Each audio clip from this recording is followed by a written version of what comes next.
Judges chapter 3 verse 1 to 31.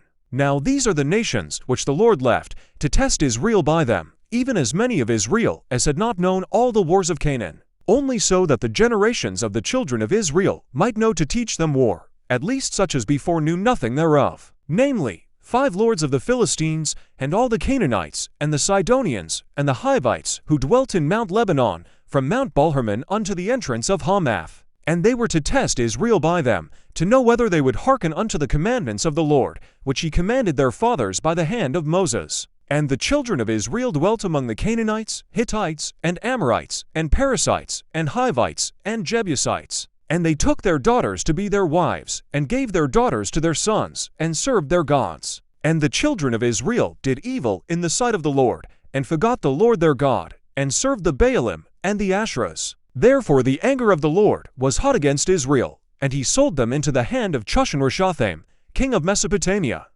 And the children of Israel served Cushan-Rishathaim 8 years. And when the children of Israel cried unto the Lord raised up a deliverer to the children of Israel, who delivered them, even Othniel the son of Kenaz, Caleb's younger brother. And the Spirit of the Lord came upon him, and he judged Israel, and went out to war. And the Lord delivered Cushan-Rishathaim, king of Mesopotamia, into his hand. And his hand prevailed against Cushan-Rishathaim. And the land had rest 40 years, and Othniel the son of Kenaz died. And the children of Israel did evil again in the sight of the Lord. And the Lord strengthened Eglon, the king of Moab, against Israel, because they had done evil in the sight of the Lord. And he gathered unto him the children of Ammon and Amalek, and went and smote Israel, and possessed the city of palm trees. So the children of Israel served Eglon, the king of Moab, 18 years. But when the children of Israel cried unto the Lord raised them up a deliverer, Ehud the son of Gera, a Benjamite, a man left-handed. And by him the children of Israel sent a present unto Eglon, the king of Moab. But Ehud made himself a dagger which had 2 edges, of a cubit length. And he girded it under his raiment upon his right thigh. And he brought the present unto Eglon king of Moab, and Eglon was a very fat man. And when he had made an end of offering the present, he sent away the people who bore the present. But he himself turned again from the quarries that were by Gilgal, and said, I have a secret errand unto thee, O king. Who said, Keep silence. And all who stood by him went out from him.